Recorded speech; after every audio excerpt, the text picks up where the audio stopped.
Hello, my name is Gary, and I was raised in the Western United States, so I'm a native English speaker. I hope that you will enjoy this YouTube channel. Thank you for joining us.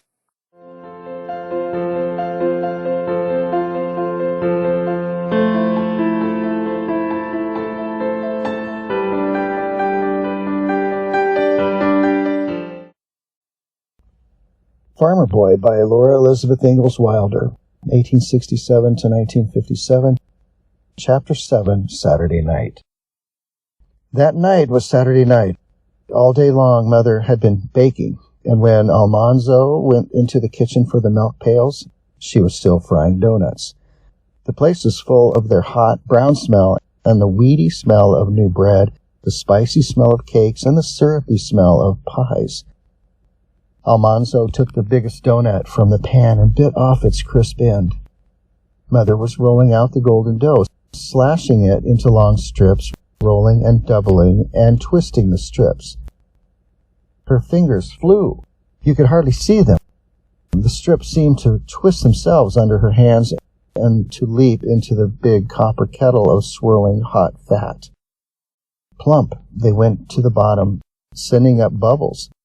Then quickly they came popping up to float and slowly swell till they rolled themselves over, their pale golden backs going into the fat and their plump brown bellies rising out of it. They rolled over, Mother said, because they were twisted. Some women made a new-fangled shape, round, with a hole in the middle, but round donuts wouldn't turn themselves over. Mother didn't have time to waste turning donuts. It was quicker to twist them.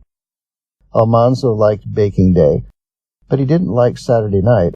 On Saturday night, there was no cozy evening by the heater with apples, popcorn, and cider. Saturday night was bath night. After supper, Almanzo and Royal again put on their coats and caps and mufflers and mittens. They carried a tub from the wash tub outdoors to the rainwater barrel. Everything was ghostly with snow. The stars were frosty in the sky, and only a little faint light came from the candle in the kitchen. The inside of the rainwater barrel was coated thick with ice, and in the center, where the ice was chopped every day to keep the barrel from bursting, the hole had grown smaller and smaller. Royal chopped at it, and when his hatchet went through with a thud, the water welled up quickly because the ice was squeezing it from all sides. It's odd that water swells when it freezes. Everything else gets smaller in the cold. Almanzo began dipping water and floating pieces of ice into the wash tub. It was cold, slow work, dipping through the small hole, and he had an idea. Long icicles hung from the kitchen eaves. At the top, they were a solid piece of ice. Then their pointed tips hung down almost to the snow. Almanzo took hold of one and jerked, but only the tip broke off. The hatchet had frozen to the porch floor, where Royal had laid it, but Almanzo tugged it loose. He lifted it up with both hands and hit the icicles. An avalanche of ice came down with a splintering crash. It was a glorious noise. "Hi, gimme," Royal said, but Almanzo hit the icicles again. The noise was louder than before. "You're bigger than I be. You hit them with your fists," Almanzo said. So Royal hit the icicles with both his fists. Almanzo hit them again with a hatchet. The noise was immense. Almanzo yelled and Royal yelled, and they hit more and more icicles. Big pieces of ice were flying all over the porch floor, and flying pieces pitted the snow. Along the eaves there was a gap, as though the roof had lost some teeth. Mother flung open the kitchen door. "Mercy on us," she cried. "Royal, Almanzo, be you hurt?" "No, Mother," Almanzo said meekly. "What is it? What be you doing?" Almanzo felt guilty, but they had not really been playing when they had work to do. "Getting ice for the bath water, Mother," he said. "My land, such a racket I have never heard. Must you yell like Comanches?" "No, Mother," Almanzo said. Mother's teeth chattered in the cold, and she shut the door. Almanzo and Royal silently picked up the fallen icicles and silently filled the tub. It was so heavy they staggered when they carried it. and Father had to lift it onto the kitchen stove. The ice melted while Almanzo greased his moccasins and Royal greased his boots. In the pantry, Mother was filling the 6-quart pan with boiled beans, putting in onions and peppers and the piece of fat pork, and pouring scrolls of molasses over all. Then Almanzo saw her open the flour barrels. She flung rye flour and cornmeal into the big yellow crock and stirred in milk and eggs and things and poured the big baking pan full of yellow-gray dough. "You fetch the dough, Almanzo. Don't spill it," she said. She snatched up the pan of beans, and Almanzo followed more slowly with the heavy pan of dough. Father opened the big doors of the oven in the heater, and Mother slid the beans and the bread inside. They would slowly bake there till Sunday dinner time. Then Almanzo was left alone in the kitchen to take his bath. His clean underwear was hanging on a chair back to air and warm. The washcloth and towel and the small wooden pannikin of soft soap were on another chair.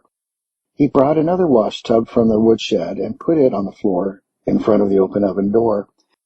He took off his waist and one pair of socks and his pants. Then he dipped some warm water from the tub on the stove into the tub on the floor. He took off his other pair of socks and his underwear, and his bare skin felt good in the heat from the oven. He toasted in the heat, and he thought he might just put on his clean underwear and not take a bath at all, but Mother would look when he went into the dining room. So he stepped into the water. It covered his feet. With his fingers he dug some of the brown slimy soft soap from the pannikin and smeared it on the washcloth. Then he scrubbed himself well all over. The water was warm around his toes, but it felt cold on his body. His wet belly steamed in the heat from the oven, but his wet back shivered. And when he turned around, his back seemed to blister, but his front was very cold. So he washed as quickly as he could, and he dried himself and got into his warm underwear and his woolly long underpants, and he put on his long woolen nightshirt.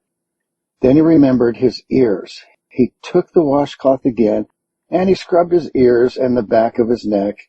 He put on his nightcap. He felt very clean and good, and his skin felt sleek in the fresh, warm clothes. It was the Saturday night feeling. It was pleasant, but Almanzo didn't like it well enough to take a bath for it. If he could have had his way, he wouldn't have taken a bath till spring. He did not have to empty his tub, because if he went outdoors after taking a bath, he would catch cold. Alice would empty the tub and wash it before she bathed in it. Then Eliza Jane would empty Alice's, and Royal would empty Eliza Jane's, and Mother would empty Royal's.